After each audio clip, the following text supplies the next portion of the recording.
Magandang araw mga master. Ayan, samahan niyo ulit ako. Maglinis tayo ng window type aircon and Kondura ito mga kapatid. Non-inverter at baka may ganito kayong unit sa inyong mga bahay. Ayan, matuto kayo kung paano maglinis ng sarili nyong aircon. DIY tayo mga kapatid. Samahan niyo ko, tutukan niyo ito aking video. Bale, tanggalin lang natin yung screw sa gilid niya, sa side, sa may control box para matanggal natin yung unit sa loob ng case. Ayan, after natin matanggal yung isa lang naman yun screw sa gilid niya, mahatak na natin yung ating unit sa ating casing. Ganun lang guys.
Then, alisin natin or babaklasin natin yung ating control box. Ingatan natin guys. So, ito naman Kondura. Madali naman ito. After nating matanggal yung mga screws niya sa ating control box, bali hahatakin lang natin siya. And meron lang naman siyang clip sa loob. Bali nakasakit lang. Dalawang sakit. Then after nun, matatanggalan natin yung ating control box. Ganun lang guys. Picturean pa rin at kuha na ng video para sigurado.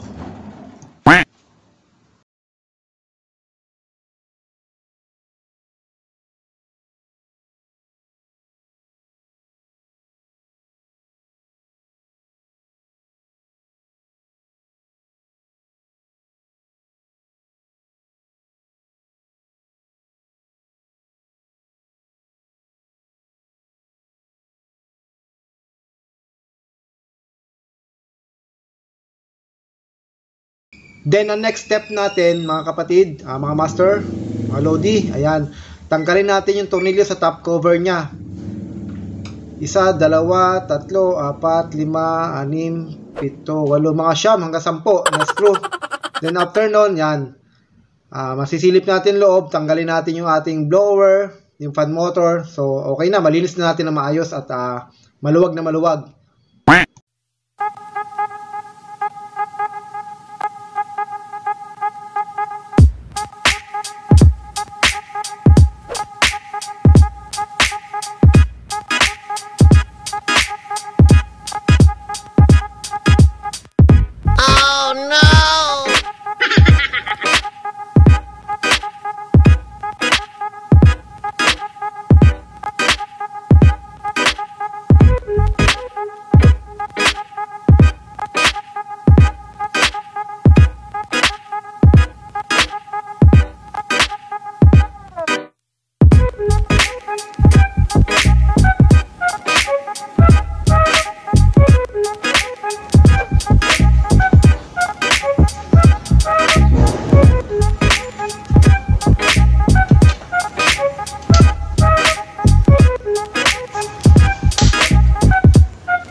Oh my God!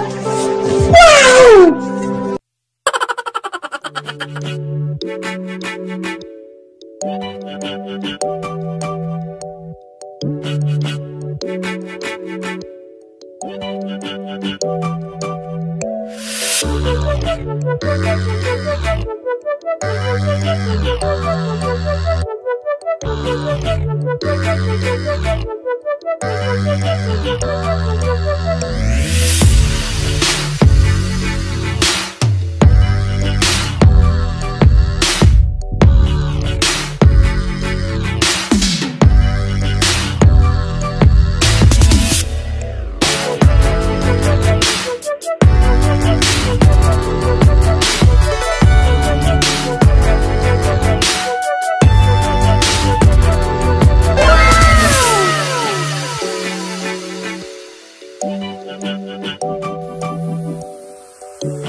Ginagawa mo.